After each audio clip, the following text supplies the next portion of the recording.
La faculté des sciences de l'Université de Bolova se décline comme l'une des principales innovations académiques et entrepreneuriales de l'institution universitaire.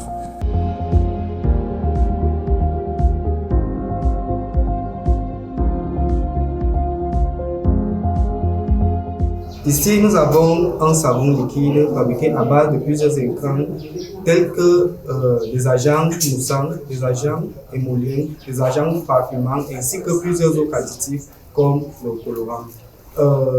Les agents moussants, pour fabriquer notre savon liquide, nous commençons d'abord par mélanger un agent moussant et un agent émollient pour éviter de dénaturer les agents parfumants comme le parfum. Donc, les agents parfumants viendront en dernier lieu, en dernier recours. Puis, après avoir mélangé ces deux-là, nous mélangerons maintenant d'autres éléments comme les colorants. Les colorants, vous voyez cette couleur, c'est le colorant qui donne la coloration. Donc, l'agent émollient visera à protéger la peau, l'agent moussant visera à faire en sorte que le savon mousse. Au cours de notre formation, nous, en salle déjà, on nous a appris ce qu'on appelle la chimie de formulation, qui nous permet donc de mettre sur pied des produits tels que vous les voyez. On a ici le savon. Le savon, il y en a beaucoup sur le marché. Et les ingrédients qu'on utilise, je vais dire le processus reste le même. Sauf que la particularité de notre savon, c'est que nous lui avons ajouté une touche spéciale. Il a des effets adoucissants, éclaircissants et protège également la peau, tout en ralentissant le vieillissement de celle-ci.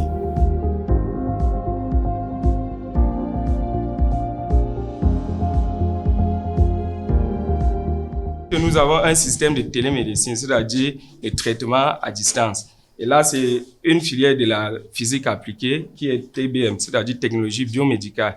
Dans ce système, on permet à un patient d'être en relation avec son médecin à distance en créant une interface telle qu'on vous allez présenter, une interface de monitoring qui peut permettre au médecin de surveiller l'enregistrement cardiaque de l'individu, du patient. Donc, à ce niveau, les étudiants ont développé ce projet qui est un mini prototype, un prototype biomédical qui peut enregistrer l'ECG, c'est-à-dire l'électrocardiogramme, qui peut enregistrer la température corporelle du corps et le taux de saturation. Ça, c'est un projet réalisé par les étudiants. On échange par la nature de Pour l'année académique en cours, notre université compte un peu plus de 8400 étudiants. En dehors de l'INSET, c'est-à-dire l'École normale d'enseignement technique, et d'ISABE, l'Institut supérieur d'agriculture, qui possède des infrastructures pédagogiques et administratives qui sont la propriété de l'Université de Bolova, les 7 autres établissements mènent pour l'instant leurs activités dans des infrastructures provisoires. La faculté des sciences, qui a une vocation essentiellement technologique. Le processus de recrutement des étudiants à la faculté des sciences de Bolova est des plus simples. Actuellement, la faculté des sciences a 13 départements créés, mais 9 fonctionnels. 9 fonctionnels pour des raisons infrastructurelles et aussi parce que nous voulons donner une formation de pointe à nos étudiants.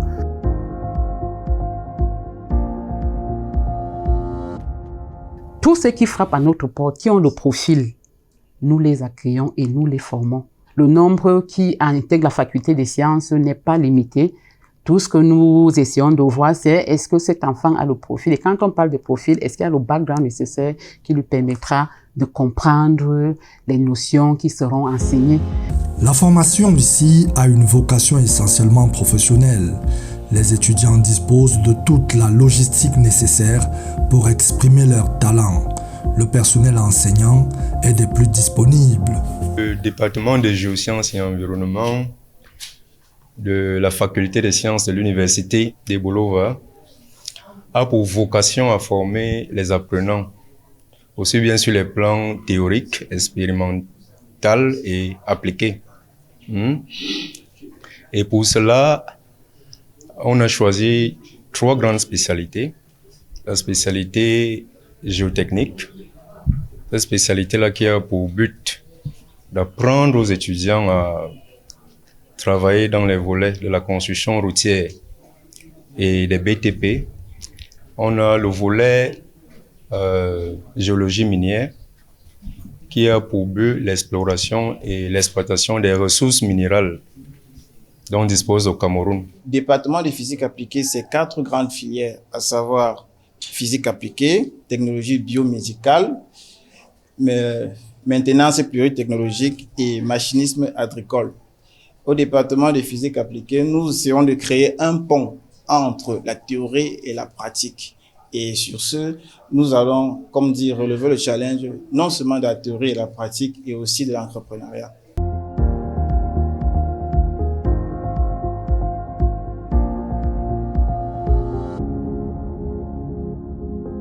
Au sein du département de TIC, nous avons essentiellement 3 parcours, particulièrement architecture des logiciels, réseau et multimédia, big data et intelligence artificielle. Ça, c'est au niveau licence et au cycle master. Et plus tard, on projette ouvrir le cycle doctorat.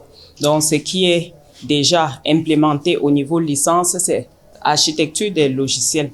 Et au niveau master, nous avons eu hâte de lancer un master en l'intelligence artificielle et big data, vu la forte demande sur le plan national et même international des experts en intelligence artificielle et en gestion des grandes masses de données.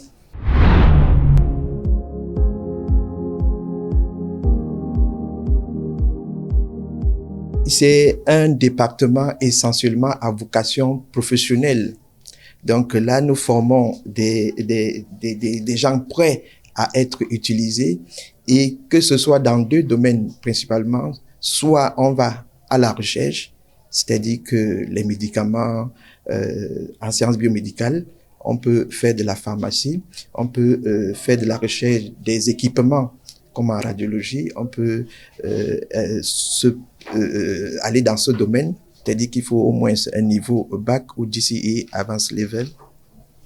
Et les débouchés sont grands. Et nous avons à notre disposition un mannequin qui peut nous servir non seulement d'apprendre aux étudiants à prendre les différentes voies veineuses, et vous avez eu la chance que notre mannequin avait été victime d'un arrêt cardiaque. Donc là, il est pratiquement sous surveillance, sous assistance respiratoire.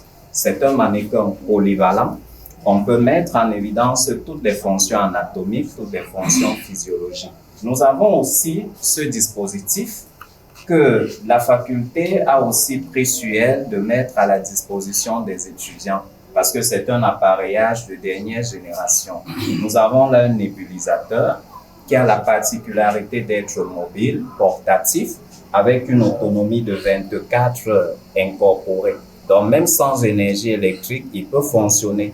Donc, ce sont les automatismes que nous avons donnés à nos étudiants au cours de cet enseignement, comme il en est de même aussi pour beaucoup d'autres enseignements, pour vous garantir que nous essayons quand même de professionnaliser les enseignements qui sont dispensés.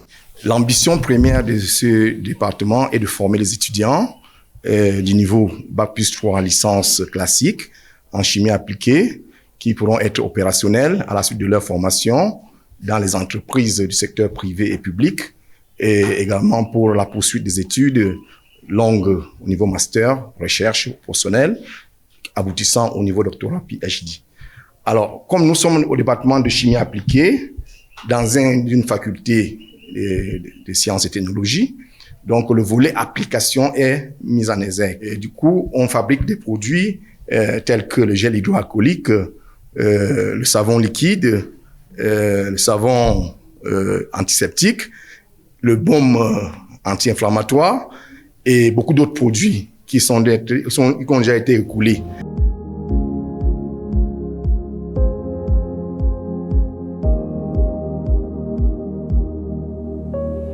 Nous avons 5 campus un peu dispersés dans la ville et on assure aussi les enseignements et le suivi de la même manière que ça se passe à Bolova. Ça se passe aussi pareil à mon atelier. Donc, on a un personnel d'encadrement suffisant, très volontaire et très motivé, apte à faire ces voyages déjà qui sont déjà devenus une routine pour nous parce que on ne compte pas le nombre de fois que on se rend à mon atelier et ainsi de suite. Et il y a aussi un personnel d'encadrement sur place à mon atelier qui veille au grand.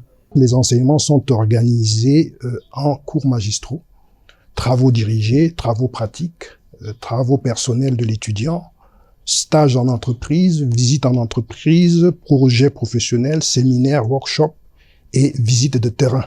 Une fois que nous sommes assurés que ces enseignements sont effectués, les étudiants sont ensuite évalués sur leurs acquis avec 2 sessions, une session dite normale et à la suite de cette session dite normale, il y a une session de rattrapage. Le service de la scolarité et des statistiques est en charge du suivi des étudiants dans leur parcours académique. On se charge de les accueillir, de les enregistrer, de fournir des documents attestant la preuve qu'ils sont étudiants ou alors anciens étudiants. Et enfin, nous produisons des statistiques. Nous avons environ 1300 étudiants, parmi lesquels les IPES, 45% de filles et 55% de garçons. La faculté des sciences de l'Université de Bolova est ouverte aux étrangers. Nous avons des étudiants de nationalité gabonaise, tchadienne et congolaise.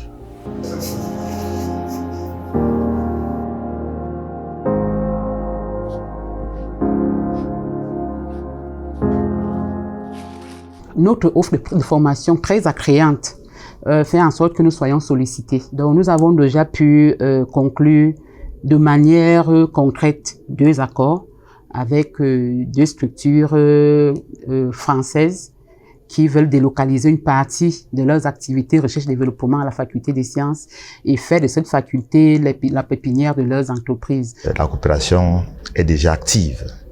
Nous assurons la tutelle de 3 IPES, à savoir l'Institut supérieur de personnel médico-sanitaire, il y a l'Institut supérieur Saint-Léonard, et Saint-Léangro, pardon, et enfin le Life Institute. Ce sont des IPES qui sont toutes basées à Yaoundé. Que dans le domaine des chimies appliquées, dans le domaine des physiques appliquées, des géosciences d'environnement, nous sommes rapprochés de certaines structures telles que la société Hygromaking Corporation. En ce qui concerne le domaine des sciences biomédicales, nous sommes rapprochés donc du centre hospitalier régional de Bolova, de l'hôpital régional de Bolova, de l'hôpital général de Yaoundé, du centre hospitalier universitaire de Yaoundé, l'hôpital général de Douala, l'hôpital de la Quintini.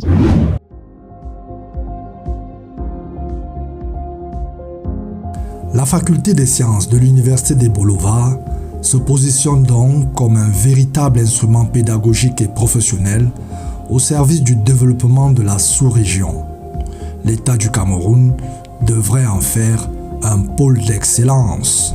Remercier le président qui m'a fait confiance, le ministre de l'enseignement supérieur, monsieur le recteur qui déroule au quotidien toute la stratégie gouvernementale par rapport à la faculté des sciences, et aussi un grand chapeau à l'équipe d'encadrement parce qu'on a une équipe très motivée, déjà très compétente, très motivée et apte à relever tout le challenge qui se présente devant nous.